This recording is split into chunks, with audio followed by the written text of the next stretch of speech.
Childhood dreams. Femi was born in a small, tranquil village surrounded by rolling hills and lush forests. The village was a place where everyone knew each other, where children played freely under the watchful eyes of elders, and where the sense of community was strong. Femi's family, like most others in the village, lived a modest life. His father was a farmer, tending to the land that had been in the family for generations, while his mother sold vegetables and fruits at the local market. From a young age, Femi was known for his kindness and gentleness. He was the type of child who would help his mother with the chores, assist his father in the fields, and always make time for his younger siblings. Despite the simplicity of his life, Femi had dreams that soared far beyond the confines of his village. He dreamed of going to the city, getting an education, and one day making a difference in the world. But above all, he dreamed of finding someone who would love him for who he was, a partner to share his life with, someone to walk with through the ups and downs. In a neighboring village, there was a girl named Funmi.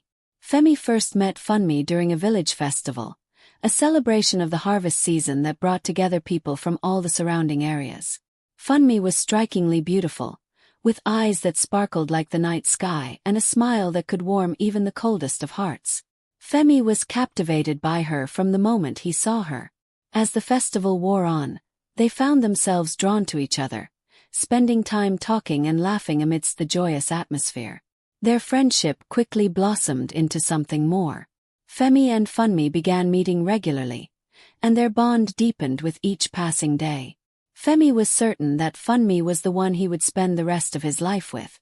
She seemed to share his dreams and aspirations, and Femi loved her with all his heart. However, as their relationship grew, Femi began to notice a side of Funmi that troubled him. While she professed to care for him, her actions often betrayed a different motive. She seemed increasingly interested in the material things that Femi could not provide. She would talk about the latest fashion trends, the most expensive jewelry, and the lavish lifestyles of those who lived in the city. Femi, with his modest upbringing, could not understand her obsession with such things. He tried to please her in whatever way he could, but it was never enough. The allure of the city. As time went on, Funmi's desires grew stronger, and Femi could feel the distance between them widening. She started spending more time away from the village, going to the city under the pretense of visiting relatives or looking for work. Femi was naive, believing that Funmi was simply trying to better herself and their future together. But deep down he sensed that something was amiss. Funmi's visits to the city became more frequent, and she began to change in ways that Femi couldn't quite grasp. She started dressing differently, wearing clothes that were far more expensive and stylish than what she had worn before. She also began talking about the men she met in the city. Men who were wealthy, influential, and who showered her with attention and gifts. Femi's heart sank every time she spoke of them, but he didn't want to believe that she was slipping away from him. One evening, Funmi returned to the village after a particularly long absence. Femi had been worried sick, fearing that something had happened to her. But when she arrived, she was colder, more distant than ever before. Femi tried to talk to her to understand what was going on, but Funmi evaded his questions. Finally, she told him the truth. "Femi," she began, her voice devoid of the warmth it once held, "I've met someone in the city. He's rich, powerful, and he can give me the life I've always dreamed of. I can't stay here anymore." Femi felt as if the ground had been pulled out from beneath him. He had given Funmi his heart, his love, and all he wanted was to build a life with her. But now, she was leaving him for the allure of wealth and status. He tried to reason with her, to remind her of the love they shared, but Funmi's mind was made up. "I'm sorry, Femi," she said, her eyes cold and distant. "But I can't live the rest of my life in this village, with nothing but dreams. I want more, and I'm going to get it." With that, she turned and walked away, leaving Femi standing there, his heart shattered into pieces. For days, weeks, and even months, Femi struggled to come to terms with what had happened. He couldn't understand how someone he loved so deeply could abandon him for the fleeting allure of material things. He felt betrayed, lost, and as the days turned into weeks, and the weeks into months, Femi knew he had to move on, though the wound Funmi left in his heart was still fresh. He threw himself into his studies and work, hoping that staying busy would numb the pain. He focused on his education, determined to achieve his dreams, even if Funmi would not be there to share them with him. Femi was a diligent student, and his hard work paid off when he graduated from university with top honors. His academic success earned him a place in the National Youth Service Corps (NYSC), where he would serve his country for a year, just like all Nigerian graduates. The NYSC program was a chance to experience different parts of the country, to make new friends, and to give back to the community. Femi was excited about the opportunity, even though a part of him still carried the pain of his past. As Femi arrived at the NYSC camp, he was greeted by a sea of faces, young men and women from all over Nigeria, each with their own stories, dreams, and aspirations. The camp was buzzing with energy, and Femi soon found himself caught up in the whirlwind of activities, training, lectures, and social events. It was during one of these events that Femi met Tolu. Tolu was from a different village, one that was miles away from Femi's hometown. She was friendly, outgoing, and had an infectious laugh that drew people to her. But what struck Femi the most was her genuine nature. She wasn't concerned with appearances or material things. She was content with the simple pleasures of life, a good conversation, a shared meal, or a quiet moment watching the sunset. Femi and Tolu quickly became friends. They spent a lot of time together talking about their lives, their dreams, and their experiences. Femi found himself opening up to Tolu in a way he hadn't with anyone else since Funmi. There was something about Tolu that put him at ease, that made him feel like he could be himself without fear of judgment. Tolu was perceptive, and she soon noticed the sadness that lingered in Femi's eyes, the way he would sometimes drift off into thought, as if haunted by something from his past. She didn't press him to talk, but one evening as they sat together under the stars, Femi found himself sharing his story with her, the story of Funmi, the girl he had loved and lost. Tolu listened intently, her eyes filled with empathy as Femi recounted the pain of Funmi's betrayal.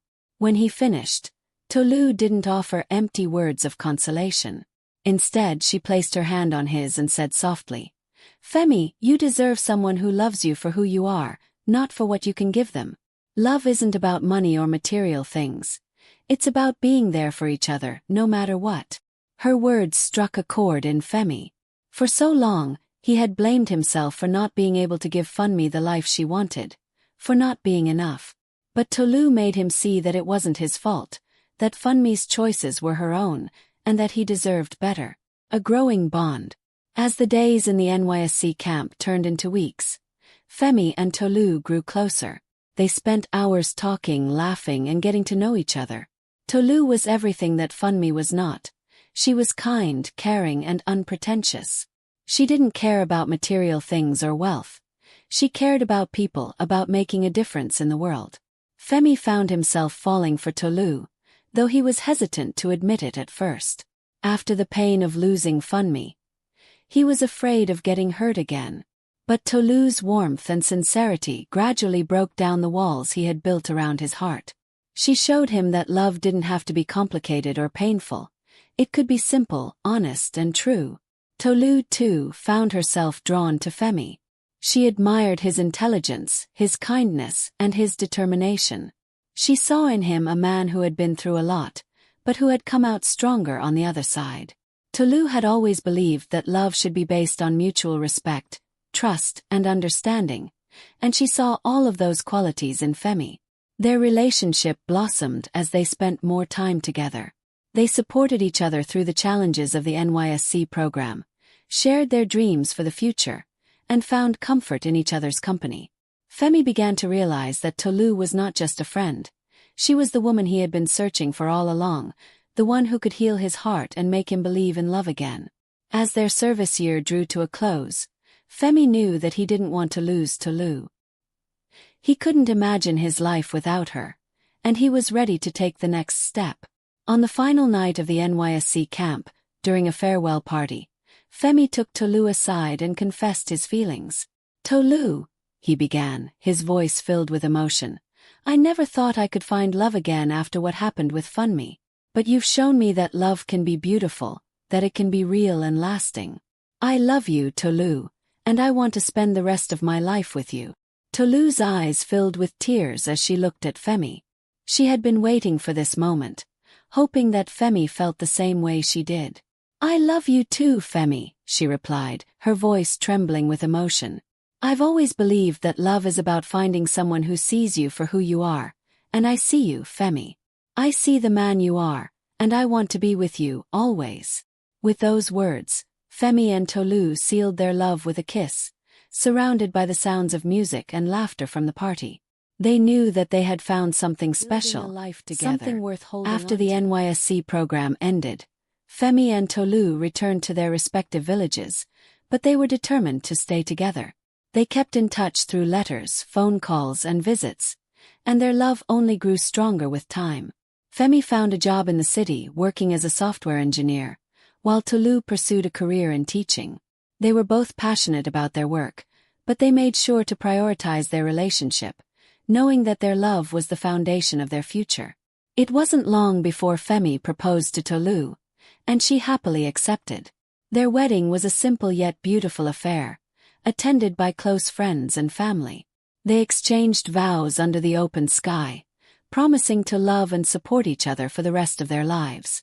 As they stood together, hand in hand, Femi knew that he had finally found the love he had always dreamed of, the kind of love that was real, deep, and everlasting.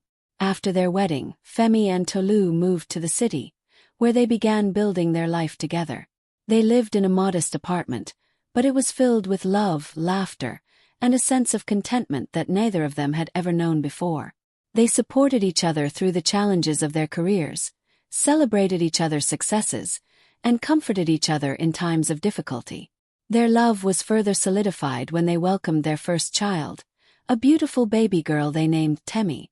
Holding their daughter in their arms, Femi and Tolu felt a sense of completeness, as if their family was now whole. They were filled with joy and gratitude, knowing that they had created something beautiful together. As the years passed, Femi and Tolu were blessed with 2 more children, a boy named Deji and another girl named Ife. Their home was filled with the sounds of laughter, the pitter-patter of tiny feet, and the warmth of a loving family. Femi and Tolu were devoted parents, raising their children with the same values that had brought them together: kindness, honesty, and a love for life's simple pleasures. The return of the past. Life was good for Femi and Tolu.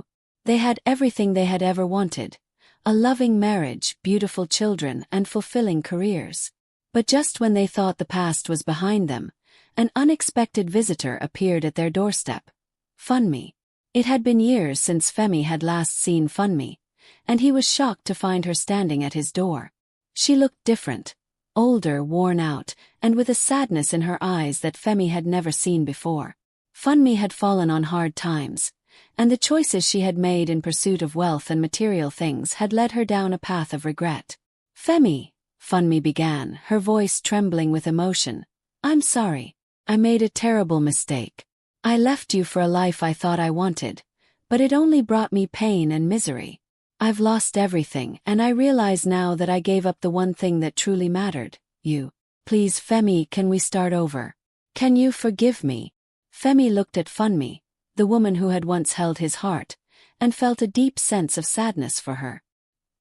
He could see the regret in her eyes, the realization that she had thrown away something precious. But as he looked at her, he also felt a sense of closure. The love he had once felt for Funmi was gone, replaced by the love he now had for Tolu, the woman who had shown him what true love really was. "Funmi," Femi replied gently, "I'm sorry for what you've been through, but that part of my life is over. I've moved on and I'm happy now.